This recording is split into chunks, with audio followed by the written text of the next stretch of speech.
ஏற்கனவே அனைத்து இந்திய அண்ணா திராவிட முன்னேற்ற கழகம், பாரதிய ஜனதா கட்சி கூட்டணி அமைக்கப்பட்டு விட்டது.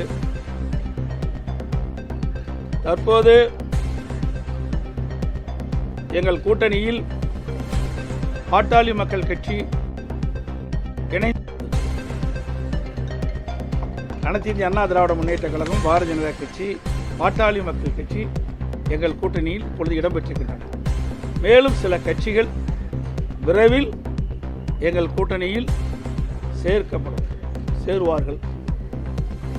கூட்டணி இயற்கையான கூட்டணி. எங்களுடைய கழக நிர்வாகிகளும் தொண்டர்களும் விரும்பியவாறும் இந்த கூட்டணியை நாங்கள் அமைத்திருக்கின்றோம். அதேபோல பாட்டாளி மக்கள் கட்சியிலும் அவருடைய நிர்வாகிகள், தொண்டர்கள், தலைவர்கள் விரும்பியவாறு 2 கட்சியில் இருக்கின்ற தலைவர்கள், நிர்வாகிகள், தொண்டர்கள் விரும்பி இந்த கூட்டணியை அமைத்திருக்கின்றோம். எங்களுடைய கூட்டணி வெற்றி கூட்டணி.